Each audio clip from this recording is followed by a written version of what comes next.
Okay, fasten your seatbelts. Okay, at mga chikiting natin, pataas na sila. Okay. Purihin ng Lord sa umagang ito. This is now the second Sunday ng buwan po ng December. Huling second Sunday ng taong 2024. At hindi po natin kayang pigilan mga panahon ng mga darating pa sa ating buhay. But we can face it. Kasi ito ang realidad ng buhay. So, ang ating tema pa rin po ay Together We Stand, Together We Build. Pagpasok po ng next year ay Together We Stand, Together We Expand. Okay, mag-e-expand. So, the topic for this whole week, for this whole month is affirming your Jesus. Ibig sabihin, kilalanin mo kung si Jesus nga ba talaga ang Jesus ng buhay mo. Kasi ang dami na pong Jesus, pati po maraming nagpapangalan po ng Jesus eh. Diba? Maraming nagpapangalan ng Jesus. Kaya ang tanong, sino ba ang kinikilala mong Jesus? So, you have to affirm. Kailangan na makilala mo kung sino ba talaga ang Jesus na ito sa buhay mo. Was it the Jesus of the Bible or was it the other Jesus? Okay. Si Paul, nagsasabi siya, nang sabi niya, ang dala namin ay totoong ebanghelyo at pangangaral mula kay Kristo. Kasi ang daming gumagamit sa pangalang Jesus na hindi naman mismo si Jesus ang napaparangal. So today, we have to affirm that. Okay, text natin po ay James 4:7. Ang sabi po niya, submit yourselves therefore to God. Resist the devil and he will flee from you. Parang anlayo, no? Submit yourselves therefore to God, resist the devil, and he will flee from you. Bakit ganito po? Kasi po, ito po yung pinaka-title po natin, okay? The theme is Together We Stand, Together We Build. The topic, Affirming Your Jesus. Title, Handling Difficulties. And text po natin, James 4:7. So, handling difficulties. Lahat po tayo, Kristiyano o hindi, mayroong pinagdadaanang mga difficult things sa ating buhay. Tama po ba? Kaya born again ka o hindi o anumang relihiyon mo, dadaan ka pa rin sa tinatawag na difficulties ng buhay. Mga pagsubok na hinaharap po natin, hindi po natin kaya itong iwasan. It will come in its own way, it will come in its own time, but the question is, are you prepared? Okay. Kaya ito po, lagi po yung batayan po natin sa pagharap po natin sa pagsubok. Dahil kapag hindi ka handa, posible po na may kalalagyan ka. Posible na may kalalagyan ka. And the first question is, how well you know Jesus? Gaano mo kakilala ang Jesus? Okay, gaano mo siya kakilala? Kasi yung tatlong mago, nung panahon na hinahanap nila si Jesus, kilala nila eh. They have not seen the baby Jesus, pero alam nila na ang ipinanganak sa Sabsaban, ang ipinanganak sa Bethlehem, ito yung padala ng Diyos. Kaya nagsikap ang mga magong ito to look for Jesus because they even knew na talagang yun na ang Jesus. Kaya kahit anong pagsubok, anong pinagdaanan sa buhay, they keep on their journey. Okay, na wala po silang inaalintana kay bumagyo man, umaraw man, umulan man o hindi, they have the focus. Meron po silang concentration, buo ang kanilang pagpapasya that no turning back, kundi we want to see Jesus. Kaya kahit po ang daming hadlang, they keep on. Why? Because alam po nila kung sino ang Jesus sa kanilang buhay. So, how well you know Jesus? 1 Peter chapter 4, verse 12. Sa Tagalog, ganito, mga minamahal, huwag kayong mangagtaka tungkol sa mahigpit na pagsubok sa inyo. Hindi lang po pagsubok. Ibig sabihin ng mahigpit ay para po bang dumikit na sa inyo. Parang dumikit na, parang isang pabango na pag nag-spray ka, kahit saan ka pumunta, nakadikit na po yun. At kahit sinong makausap mo, maaamoy. Kasi nga, dumikit na po yon. Ang pagsubok, ang sabi niya, wag daw kayong magtaka. Kung sabing ganon, tungkol sa mahigpit na pagsubok sa inyo na dumarating sa inyo upang kayo'y subukin. Di ba? Wala namang pagsubok upang kayo'y pagpalain. Lahat ng pagsubok upang kayo ay subukin. Di ba? Yun ang sabi rito eh. Okay. Na dumarating sa inyo upang kayo'y subukin, sa waring ang nangyayari sa inyo'y di karaniwang bagay. And in verse 13, ang sabi niya, kung di kayo'y mga gagalak, sapagkat kayo'y mga karamay sa mga hirap ni Kristo, upang sa pagkahayag ng inyong kaluwalhatian naman ay magalak kayo ng malabis na galak.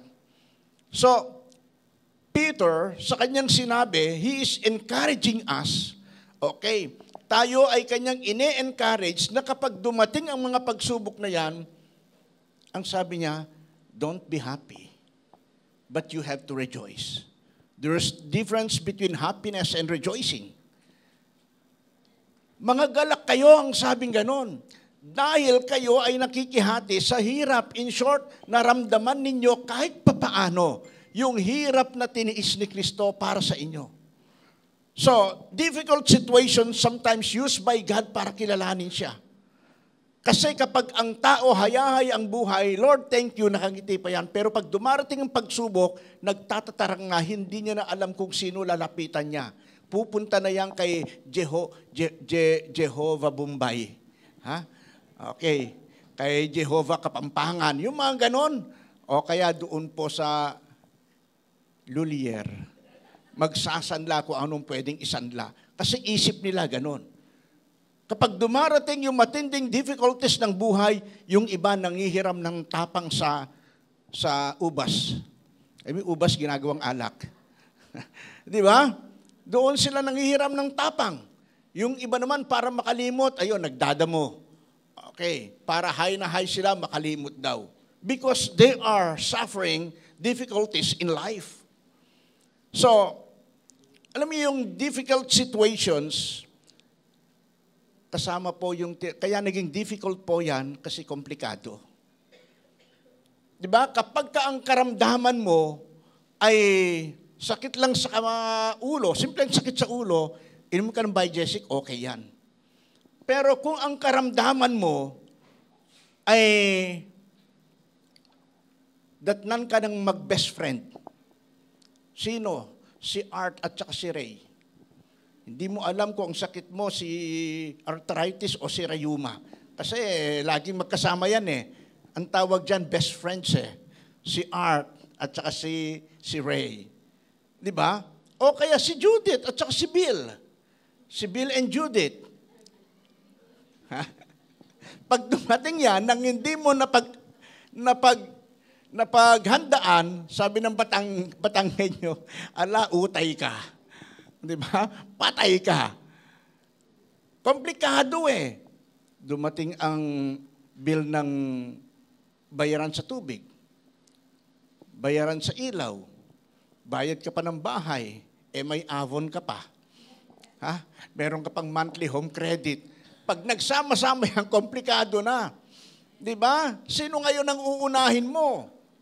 Ang laman ng isip mo, dahil di mo kaya, magtago ka na lang. So ito mga komplikado, practical things that happens in life. O kaya naman, nandyan yung, alam mo yung sakit daw na diabetes, kasama rin dyan high blood, at kasama rin po dyan ang heart disease. Ang lahat daw po yan, magkakapatid din. Mga sisters kung tawagin. Mga sisters kung tawagin. So kapag dumating yung tatlong yan, komplikado. Maging ang doktor, hindi alam ang gagawin. Sino ang uunahin ko? Di ba? Sino kaya uunahin niyang gamutin? Si high blood? Si diabetes? O kaya yung heart disease? Di ba? Kapag binigyan niya ng gamot ng ganito, kalaban pala ng... Di ba? O ito, gamot mo sa high blood. Kalaban pala yung gamot sa high blood doon sa gamot niya sa puso. So magkakaiba. Kaya ang doktor, ako'y litong, lito. Di ba yung kanta? Sino ang uunahin ko? Ikaw ba na diabetes, high blood, o di ba, sakit sa puso? Ako ngayon litong-lito. Di ba? Kasi nga komplikado. Kapag dumarating yung tinatawag na complications sa ating buhay, hindi natin alam kung anong ating uunahin. O kaya yung tinatawag na friendly fires. Alam mo yung mga friendly fires? Magkakaibigan, pero nagchichismisan. Diba? Yun yung mga friendly fires. Pag sinabing fire, talagang nananahabog ka. Tapos hindi mo nga alam kung sino ngayon ang totoo mong kaibigan. At masyado kang nasaktan na hindi mo alam yung kaibigan mo rin yun nasaktan dahil 5 kayo, nagkakaiba yung inyong, diba? Naalala nyo yung one time kwento ko? Na 4 na magkakaibigan. Ito mga babae, sabi nung isa, "Lika, punta tayo magpa-parlor." Sabi nung isa naman, "Sarado si parlor eh. Tayo-tayo na lang." So itong 4 na dalagang ito, nag-cosmetics po sila, nag-pedicure, nag-manicure, at habang po sila naggagawa ng ganon, sabi nung isa, lahat naman tayo Christian eh. Pag-usapan na lang natin kung ano weakness natin. Sabi nung isang dalaga, "Ako una. Alam mo, gusto ko mag-church." "Bakit?" Sabi ganon. "Kasi sa church na dinadaluhan ko, ang daming mga gwapo. Kaya gusto ko every Sunday." Tingin nga kayo, sa inyong paligid, may gwapo ba?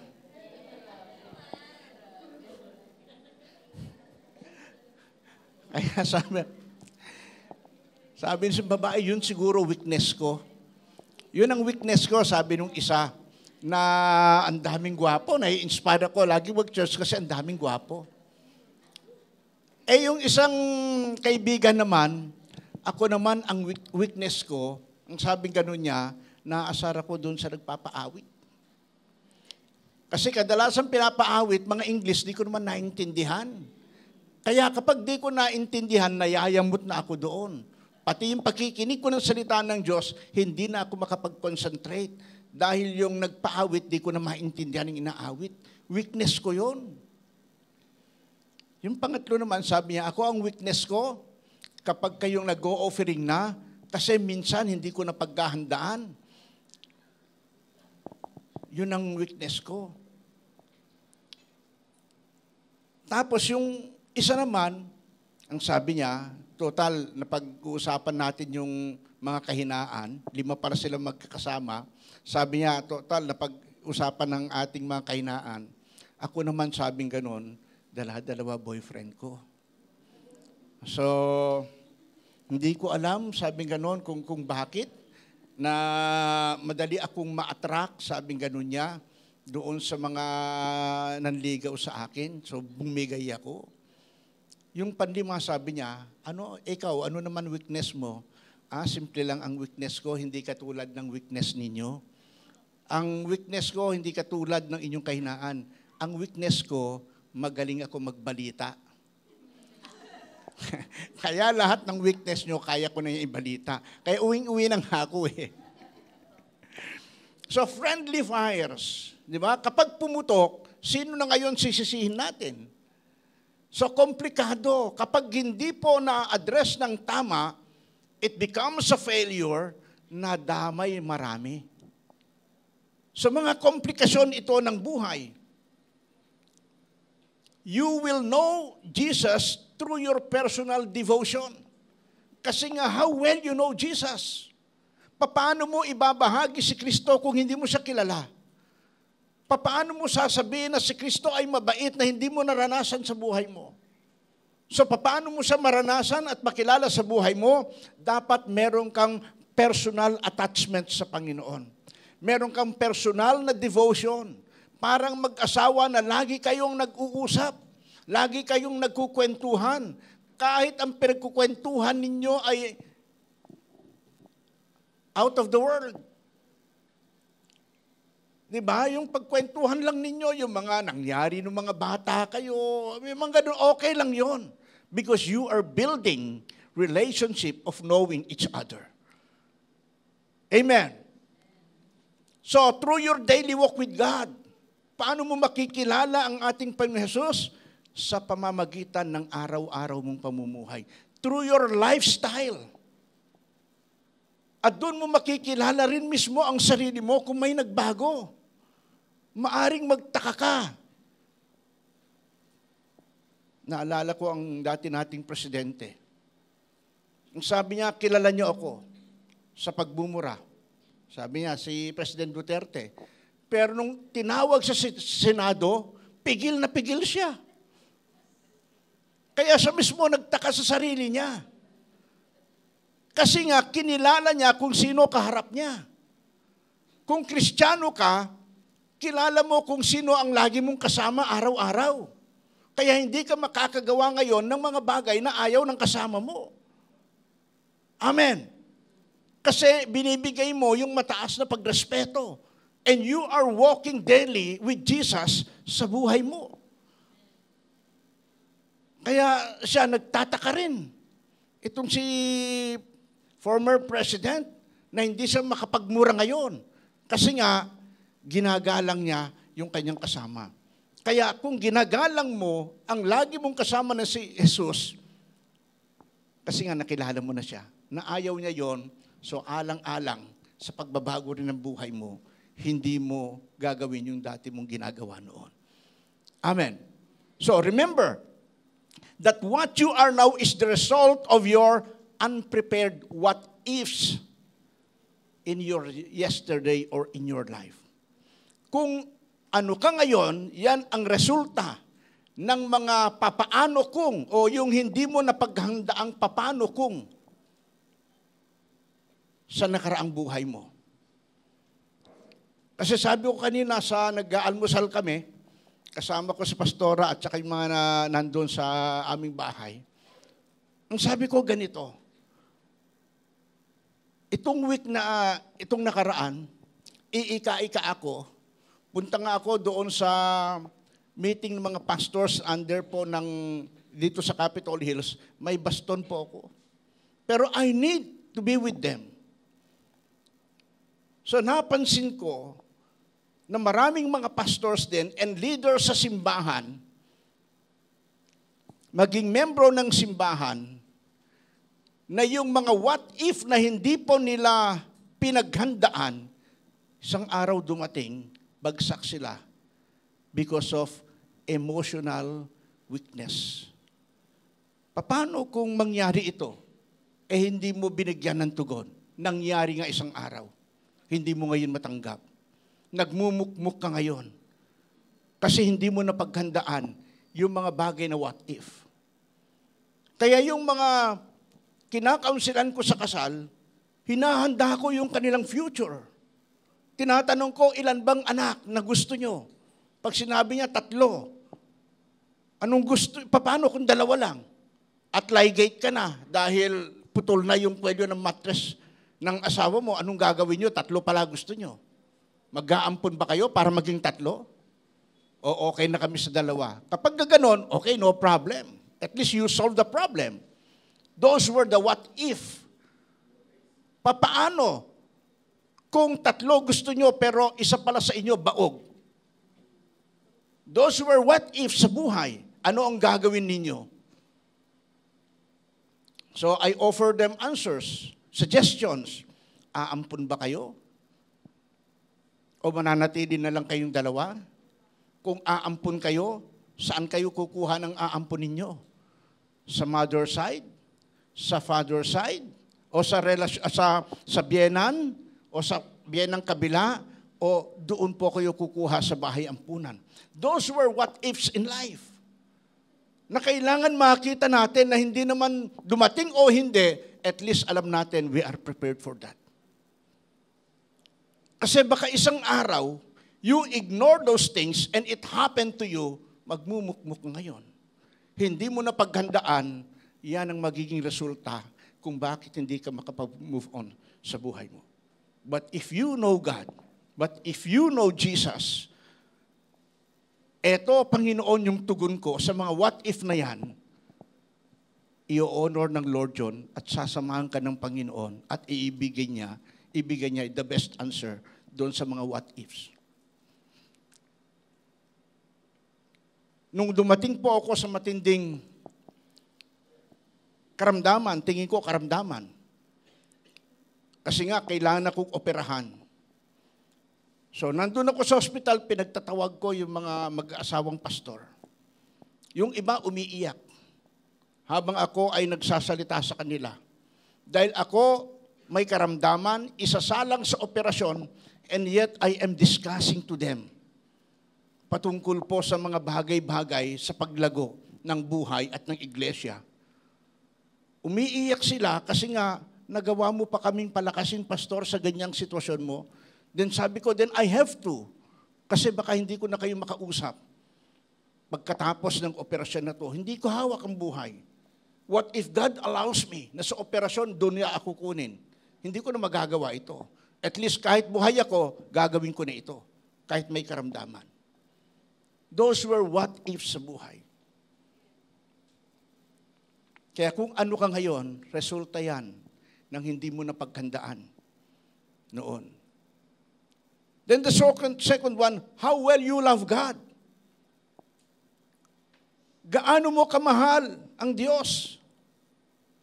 Kasi handling difficult situations, handling difficulties, mamahalin mo lang ba siya sa panahong meron ka?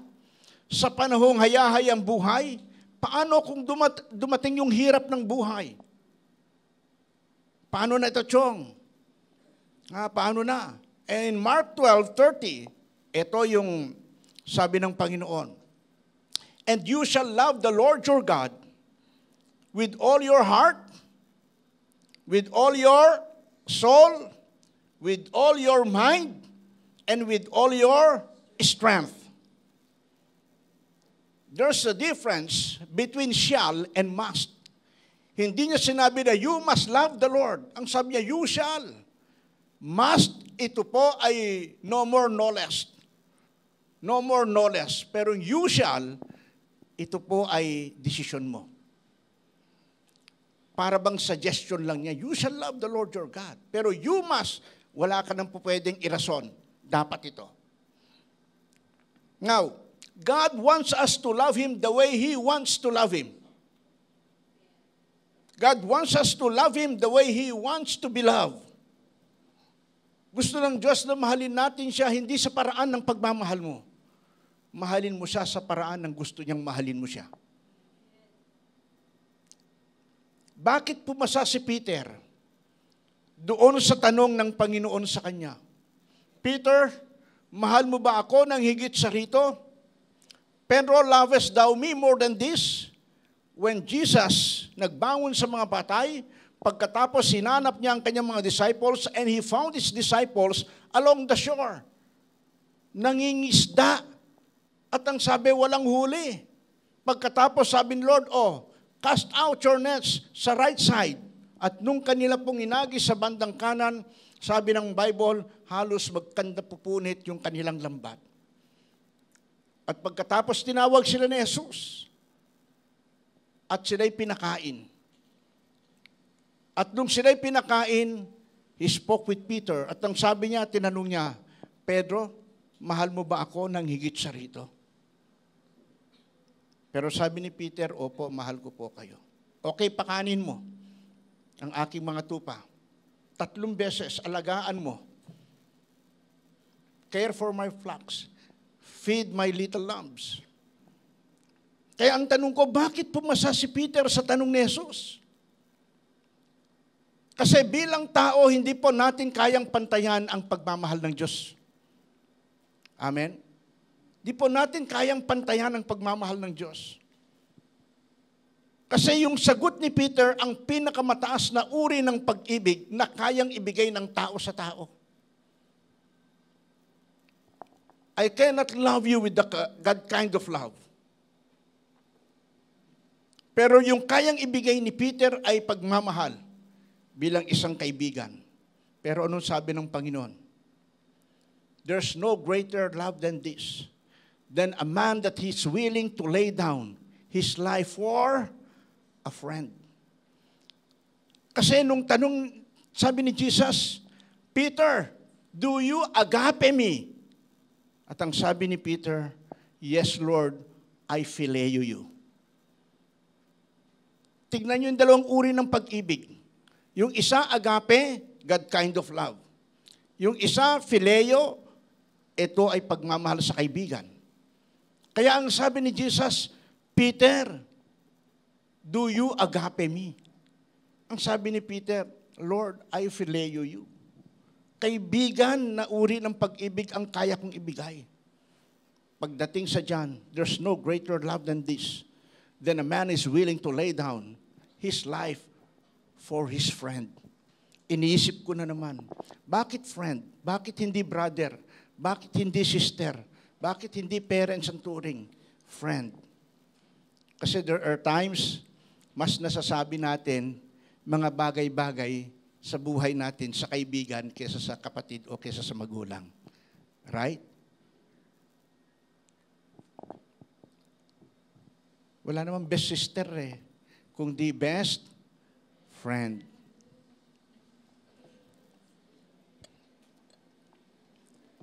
So alam ni Peter na di niya kayang pantayan ang love ng Diyos. Hindi niya kaya. Kaya paulit-ulit na tinanong ng Panginoon 3 times. Then on the 3rd time, iba na ang tanong ni Lord. Okay, Peter, do you phileo me? At ang sabi ng Bible, yes, Lord, I phileo you. At ang sabi ng iba, I am a friend of God. I am a friend of God. Pero tinignan ko ng buong pag-oobserba, Mark chapter 12, verse 30 and 31. O yung 30 lang. Kasi yung 31, kasi patungkol na po yun sa neighbor. Love your neighbor as you love yourself. Pero sa 30, mahalin ang Diyos ng buong puso, kaluluwa, isip, at lakas.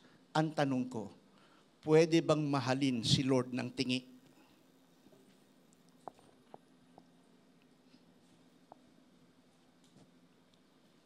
Tatanong po ako, pwede bang mahalin si Lord ng tingi? Pero yun ang nangyayari. Di ba? Hindi mo po pwedeng mahalin si Lord ng tingi-tingi, pero yun ang nangyayari. Kasi tayo limitado. Pero as much as we can, pwede. Asawa mo nga, minsan di mo mamamahal ng buo Sa ano, pastor? Sa larangan ng pagbibigay. O ito, para sa iyo ha. Meron din para sa akin.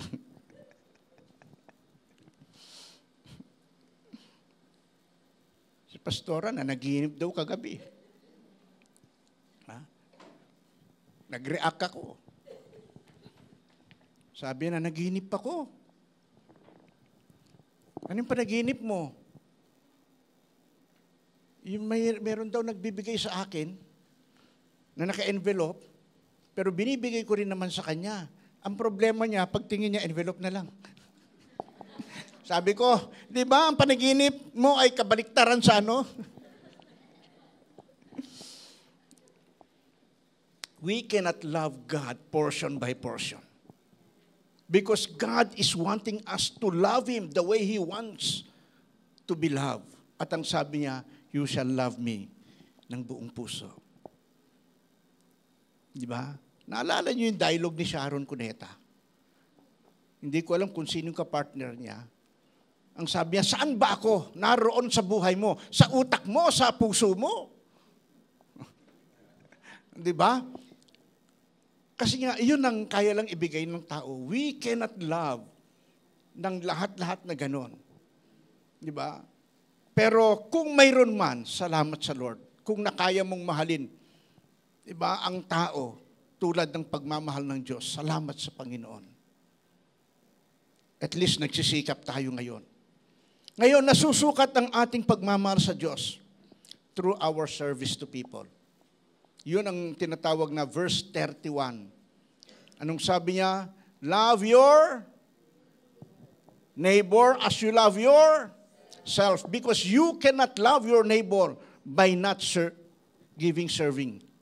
service unto them. Hindi mo po pwedeng sabihin na, okay, magkapit-bahay tayo, mahal kita hanggang dun lang. Kasi minsan, ang totoo pagpapakita ng pagmamahal sa neighbor, palitan minsan ng ulam. Di ba? Bibigay ka ng ulam, nagbibigay ka ng the best. Sa lugar po na aming tinitirhan, ay halos umaga pa lang, pag Sunday, o kaya Friday ng gabi, marinig mo na po yan, may dialogue na kasi nagiinuman. At minsan kapag dumarating ako, ewan ko kung anong tapang meron sila, na kapag hindi naman nakainom, ayos naman ang usapan. Pero pagka nakainom, Pastor, magbibigay ka ba ng, kasi bitin na kami sa iniinom namin eh, magbibigay ka ba, Pastor? So ang sagot ko lang sa kanila, magbibigay ako pagka hindi ka na nakainom. And yes, pag hindi nakainom yan, kapag bibili ako ng itlog, minsan bibili ako ng 100, sa kanila yung kalahati, aking kalahati.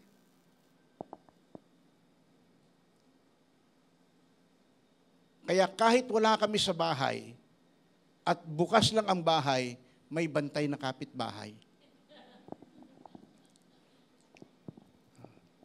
Kami lang may aso kami nakakulong. Na kung may dumating na tao, wala naman magawa yung aso. Saan ka nakakita? Ang laki ng aso namin pagka nagtahol paos.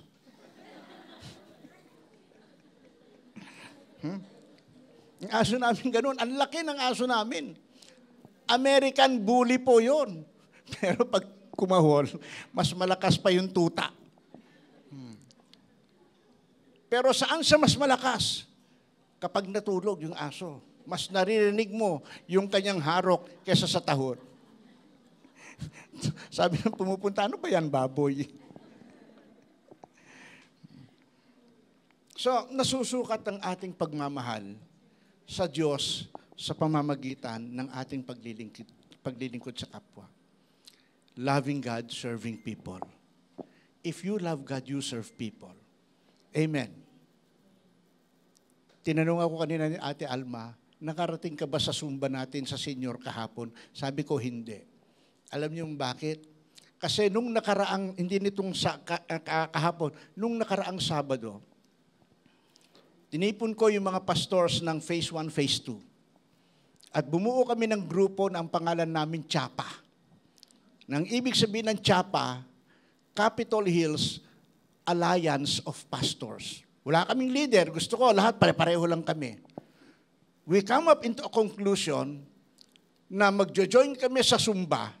Kahit yung iba hindi pa senior, sabi ko magjo-join tayo sa Zumba kasi abutin natin ng mga senior. Yung isa nagtanong, bakit po? Kasi yung mga senior na nakikita mo ngayon, baka sa susunod na Sabado hindi mo na makita yan. So maglingkod tayo sa kanila. Nagpakape po kami. Itinanong ko, si Sternet, sabi ko sa kanya, ilan yung mga senior estimated? Sabi niya mga around more or less 200. So sabi ko, sige, di nag-ano kami, 200. Contribution tayo. Bili tayo ng, kung 200 sila, bili tayo ng 400 na pandesal. Para tigdidalawa sila.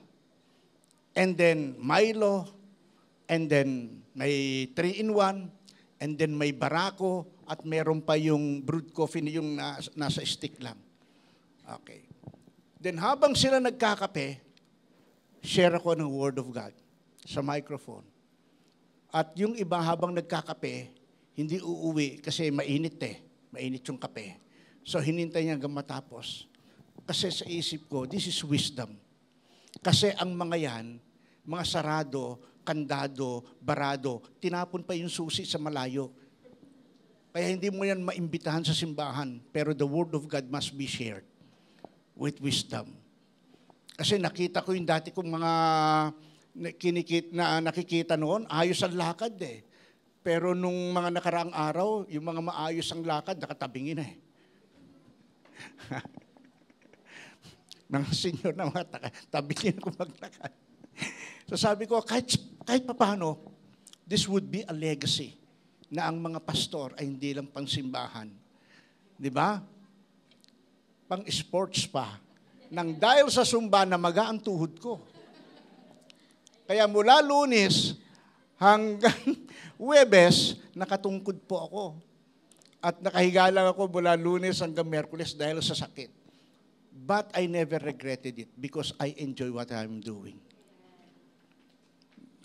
Yung bang pinawisan ako, tapos nakita ko ibang mga senior na, Pastor, tuwing attend po kayo ng sumba po natin, marami nang nagre-request, bago po sana umuwi, tama po yung ginagawa po ninyo, mag-share lang po kayo ng salita ng Diyos. Kasi kailangan din po namin yon. So nakita ko, nagkakaroon ng impact. Because if you love these people, you have to do something. Hindi lang namin sinasabi na mahal namin kayo, may kasamang mainit na kape. Di ba? At malambot na pandesal. Kasi karamihan sa kanila mga bungal din eh. Ha? Kaya at least kahit papano isasawsaw. No. Si Iska, hindi pa yan senior, pero kasama ko na yan. Ha? At kapag nakita ako ni Iska nandun, biglang tatakbo yan sa akin, magmamano, nakatingin lahat yung mga senior. Iniisip na, magmamano rin kaya ako.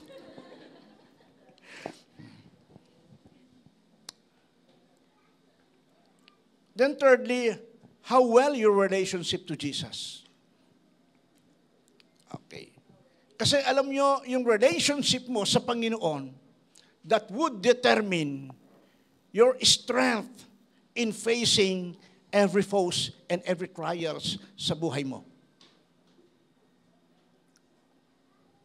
Kung maayos ang relasyon mo sa tatay physical mo, di ba? Biological father mo, na kapag inaway ka, pwede kang magsumbong sa kanya kasi alam mo na ang relasyon ninyo maayos at mahal ka, ipagtatanggol ka niya. Pero kung ang relasyon mo sa tatay mo, na kapag magsumbong ka sa kanya, papaluin ka pa, di ba? Hindi, yung relasyon na yon ay hindi nagiging maganda. Kaya ang tanong ko, how well your relationship to Jesus? 1 Corinthians 15:33. Don't be fooled by those who say such things, for bad company corrupts good character. Kaya ang tanong ko, sino ba mga karelasyon mo? Sino ba mga kaibigan mo? Sino ba ang madalas mong kasama? At kani-kanino ka sumasama? Are they good influencers sa mga bagay na mabuti o hindi? Kung kasama mo si Lord, gaano kalalim ang relasyon mo na sa lahat ng nangyayari sa buhay mo, kaya mong pagkatiwalaan na sabihin kay Lord? Have you experienced praying na ganito? Lord, meron po akong ichichismis sa inyo. Okay lang yon kasi kayong dalawa lang ni Lord. Kapag chinismis mo sa tao, mapapahamak ka. Chismis mo lang kay Lord, safe ka. Sabi nga ng iba, di ba? Pag ikaw nakagawa ng kasalanan, umamin ka sa pulis, kulong ka. Umamin ka sa Lord, laya ka. Umamin ka sa asawa mo, patay ka.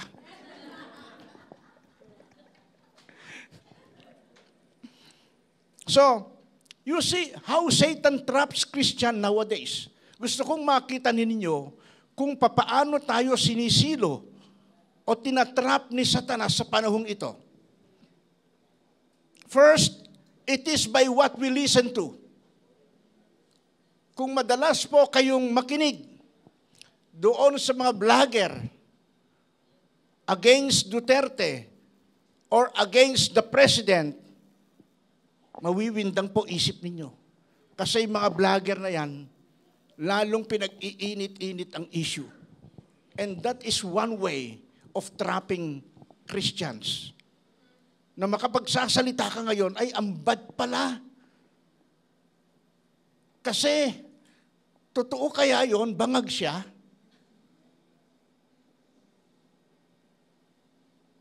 Tapos isang banda, totoo kaya yon na ginamit niya yung kaban ng bayan sa hindi maganda? Kasi vlogger ang naririnig mo. Kaya maapektuhan ang pag-iisip mo. And that is one way of Satan on how to trap Christian. So hindi na tayo makapanalangin ng tama. Bakit? Lord, hindi ko alam kung sino sa kanila tama. Naapektuhan ako tuloy na wala yung pagbabasa mo ng Bible kasi nakafocus ka doon sa pinapakinggan mo. By what we listen to and by what we watch. Ano ba ang pinapanood mo?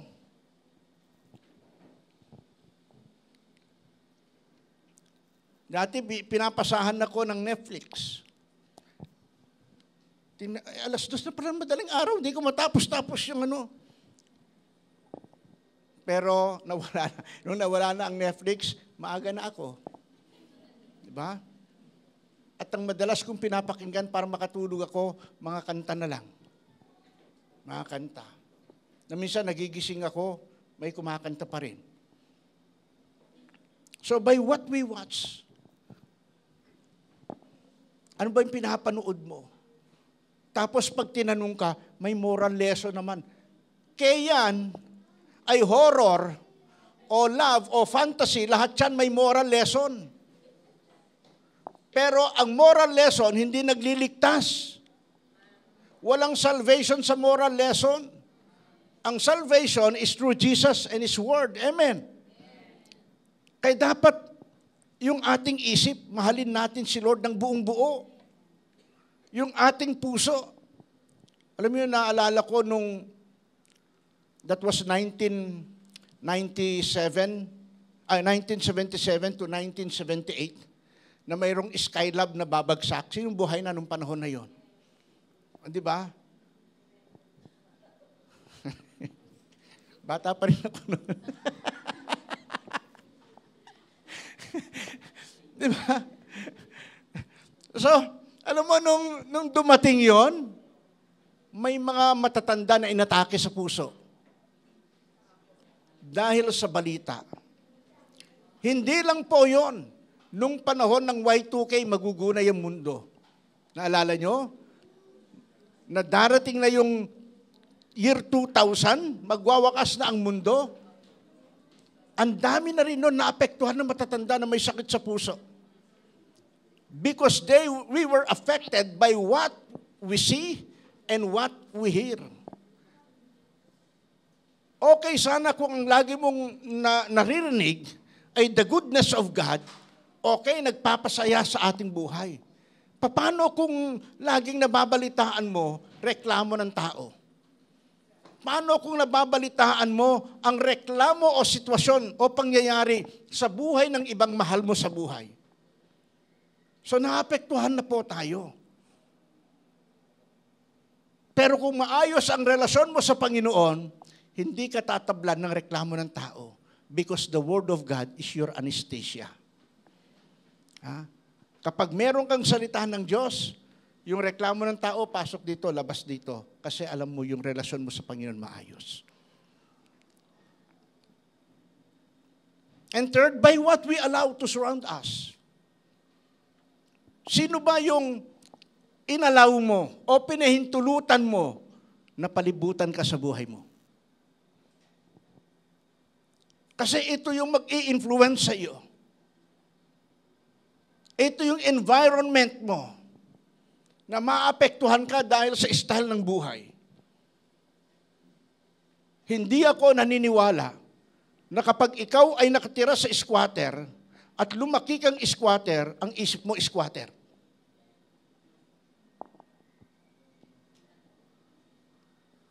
Kasi kahit nakatira ka sa squatter area, kapag ang relasyon mo sa Panginoon at pagpapalaki sa iyo ng magulang mo ay konektado sa Panginoon, hindi ka maapektuhan ng kinalalagyan mo. Kaya hindi po pwede na, kasi lumaki akong ganito ganito na kasi ugali ko nasaan yung pagbabago? Di ba? Nasaan yung ang sinuwang na kay Kristo ay bago ng nilalang? Ayaw mo magbago.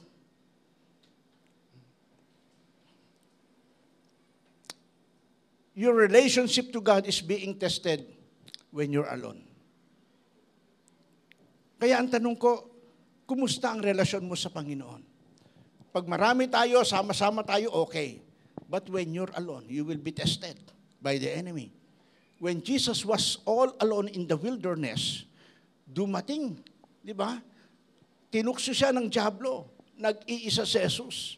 At ang tukso sa kanya, sige nga, patunayan mo nga kung ikaw ang talagang anak ng Diyos, itong batong ito gawin mong tinapay. Sige nga, kung totoong anak ka ng Diyos, magpakatihulog ka dyan sa mataas na building na yan. Sige nga, kung talagang anak ka ng Diyos, ang dami, di ba? Kaya ang hamon kay Kristo, gusto mo mapasayo lahat ng yaman na yan?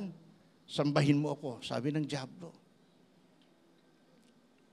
Kaya minsan nabubudol tayo dahil doon sa yaman na ating tatanggapin Nai-scam tayo Kasi yung ibinigay mong ganito, tutubo ng ganito Di ba? At ako, biktima rin po nun. Hanggang ngayon, sinisingil ko yun. Hindi na baling mangutang ako kasi nakita ko lalaki Pero hanggang ngayon, walang nangyari. So when you face difficult situations, the question is, how well is your relationship? Sabi ng Biblia, di ba, mga kapatid, magalak kayo. Kapag gumaharap kayo sa matitinding pagsubok ng buhay. Ang tao, ayaw natin nun. Pero kung may relasyon ka sa Panginoon, dumating man o hindi ang matinding pagsubok na yon, yung relasyon mo sa Panginoon ang magbibigay kaligtasan sa buhay mo. Kasi you know God. Anong sabi ng kanta? Kung may pagsubok man, anong kasunod? O kagipitan, di mo ako pababayaan. Kasi kilala mo Di ba? Kilala mo. So, when you face difficult situation, kapag maayos ang relasyon mo sa Panginoon, you can face every foe. Di ba? You can face every impossible dream sa buhay mo. Kaya sabi ng impossible dream, to fight the unbeatable foe. Di ba? Yung mga unbeatable nun, you can fight it. Because your relationship sa Panginoon will prove that you are close kay God. Hindi yung close na ganun, Close kayo ni Lord. Pag kayo close na ganun, laban yan. Pero pag close kayo ni Lord, maayos yan, nagkakaisa kayo. So, when you suffer sickness and loss of loved ones, kumusta ang relasyon mo sa Panginoon? Are you questioning God because of the loss of your loved ones? Pero nung buhay, okay ka kay Lord? Nung nawala yung loved one mo, sisisihin mo si Lord? Kumusta ang relasyon mo sa Lord? So ito yung mga tinatawag natin na mga difficulties sa buhay na hindi natin napaghahandaan. Kaya kailangan natin paghandaan ito. Kasi lahat ng difficulties na yan, dapat sana ngayon mag-what if ka na. What if? May isang pastor, kilala ko. Nung nag-usap kami, mayroon lang akong tinanong na wala akong kaalam-alam, gusto ko lang mangumusta, nagsalita na. Sabi ng pastor na ito, sabi niya, eto nga pastor hindi na maging maganda yung samahan namin sa simbahan, pinapaalis na ako Kasi yung isa, inaangkin niya yung simbahan Yung isa naman, gusto niya maging pastor, kaya kumampi siya ron So nagkagulo-gulo na. Kasi hindi na paghahandaan ng what if. Ako, pinaghandaan ko na yan noong pa. Nung nagsimula kami ng 1997, pinaghandaan ko na yung salitang what if. Nung dumating, alam ko na anong gagawin. Kaya nanatili tayo. Nanatili tayo. Balikan ko James 4:7. You can only have victories in life kapag ang James 4:7 ay iniyakap mo sa buhay mo. Submit yourself therefore to God. Magpasakop ka sa Diyos. Labanan mo ang dyablo o sawayin mo ang dyablo, iiwanan kayo. Bakit? Kasi kapag ito ikaw at ito si God, nagpasakop ka sa Kanya, ang nakikita ng dyablo, hindi ikaw. Ang naririnig niya sa iyo ay ang tinig ng Diyos. Dahil ang nakikita ng dyablo, ikaw mismo. At gusto ko magtapos sa isang maliit na kwento bago yung ating conclusion. Meron isang mama na kapayat niya, ang liit na, ang payat-payat pa. So ang ginawa ng mamang ito, sabi niya, ano kaya pwede kong gawin para ako naman ay kilalanin ng mga tao? Habang siya naglalakad, tinawag siya ng isang pulis. At ang sabi ng pulis, anong iniisip mo? At ang sabi niya, hindi ko nga alam kung anong gagawin ko sa buhay. Pagkatapos, ang ginawa sa kanya, tinuro ng pulis. Punta ka doon, doon sa isang pulis na yon na malaking katawan. Punta siya. So, ang ginawa ng pulis na ito na malaking katawan, ito pala yung mga nagsusuot ng helmet, nagsusuot ng boots, yung mga ang tawag natin dyan, mga haggard ba ang tawag natin doon? Haggard? Hagad? Okay. So, ang ginawa sa mamang to, binihisan. Tinanggal yung helmet, nilagay sa kanya. Pagkatapos, sinuutan siya ng mga damit pansundalo. At nung naglalakad siya, nakita ng mga tao, ang laki niya. Kasi yung boots na hindi niya kasya, pinilit na ikasya ang luwang, pero parang ang laki niya. Nung nagsalita siya ngayon, pinagtuturo niya yung sa traffic, sumusunod. Pero nung nagtanggal na siya, ang liit lang pala niya. Sometimes ganun ang tingin ng dyablo sa atin. Kaya ang Bible lang sabi niya, isuot ninyo ang helmet ng kaligtasan. The breastplate of righteousness, the belt of truth, pinapasuot sa atin. Kasi kapag nakasuot sa atin ang baluti ng pagtatagumpay, hindi makikita ng dyablo na maliit ka. Ang makikita niya, you are well protected at malaki ka. Kaya pala gusto ni Lord na isuot ng bawat Kristiyano yon. At dahil ang commander natin ay Diyos ng tagumpay at nagpasakop ka sa Kanya, dahil nagpasakop ka, tama ang sinabi ng salita ng Diyos. Resist the devil and he will flee from you. Shall we all rise? Basahin po natin ang conclusion po natin. Okay. Ay, Warren, tayo ta. Yan. Basahin natin. 1, 2, 3, go!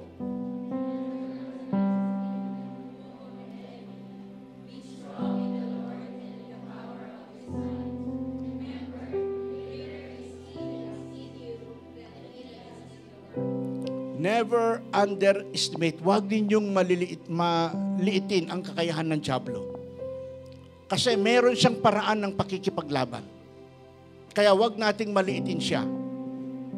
Kaya yung iba, nagfo-fall into temptation, kasi ang tagal ko ng Kristiyano, kaya kong lusutan ito.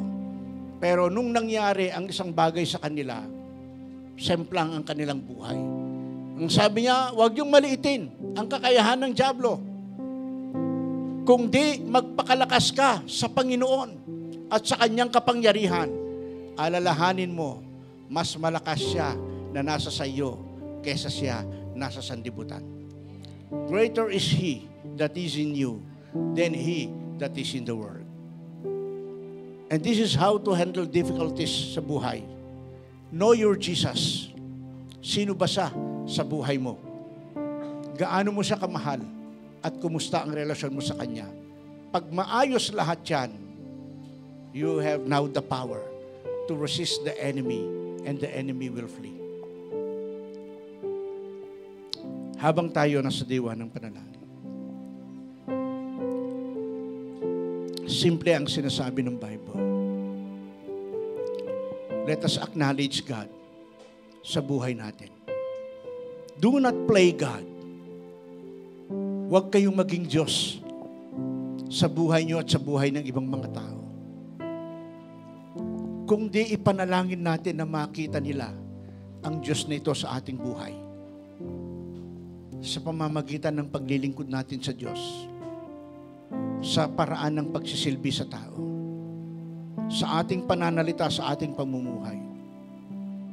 Totoo, dumarating minsan ang sigalot sa atin bilang magkakapatid sa Panginoon.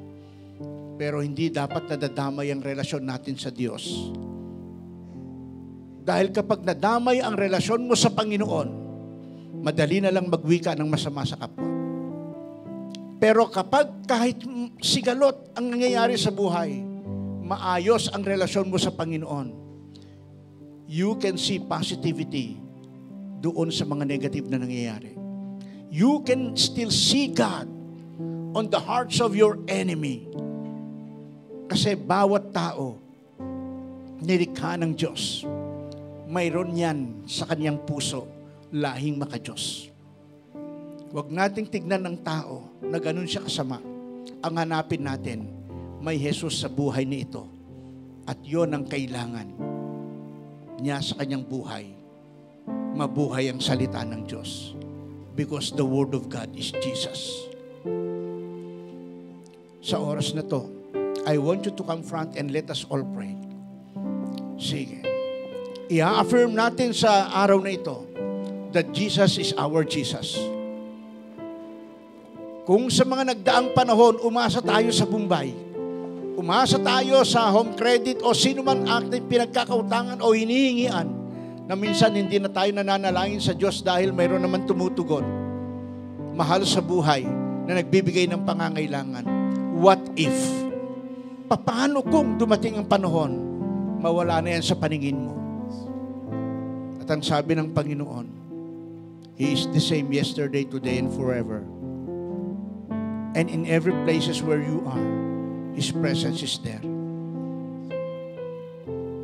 Totoo na sa Diyos tayo umaasa at pairali ng pananampalataya.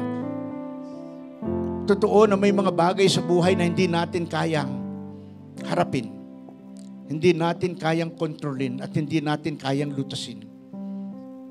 Hindi natin kayang sagutin. Pero ang taong may Kristo, lumalakad hindi sa paraan ng tao. They walk by faith because they are extraordinary people. Extraordinary people live in the atmosphere of faith. Hindi paraan ng tao. Kung anong sinabi ng salita ng Diyos, doon siya. Maaring kontrahin ka ng iba, but you have to stand on the Word of God. Because the Word of God, yan po ang katotohanan. Panginoon, narito po, Panginoon, ng aking mga kapatid. Lahat kami dumaranas, Panginoon, sa iba't ibang sitwasyon ng buhay. At minsan ito'y komplikado. Ngunit naniniwala kami, Panginoon, plano mo pa rin ang masusunod sa aming buhay. Maaring meron kaming plano, Panginoon. At minsan yung planong yon hindi po, Panginoon, nangyayari. Pero dahil ikaw ang aming Diyos, hayaan mong ang plano mo ang mangyari.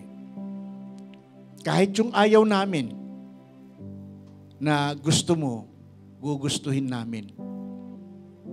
At kahit yung ayaw mo na gusto namin, aayawan din namin. Kasi mas mabuti po, Panginoon, ang inyong plano kaysa sa amin. Bilang mga anak mo, O Diyos, turuan mo kami na itama ang relasyon sa inyo. Maging masunurin. Maging totoo kami, Panginoon, sa iyo. Ayaw mo ang pag-ibig na tingi-tingi. Ang gusto mo, Panginoon, mahalin ka namin ng buo. Sa puso, sa isip, sa lakas po, Panginoon, at sa kaluluwa.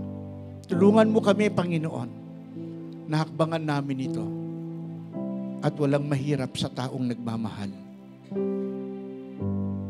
Salamat muli, Panginoon, sa salita mo na nagbigay sa amin ng courage, tapang, at encouragement sa buhay na kami po, Panginoon, magpatuloy, maging tapat, umasa sa inyo.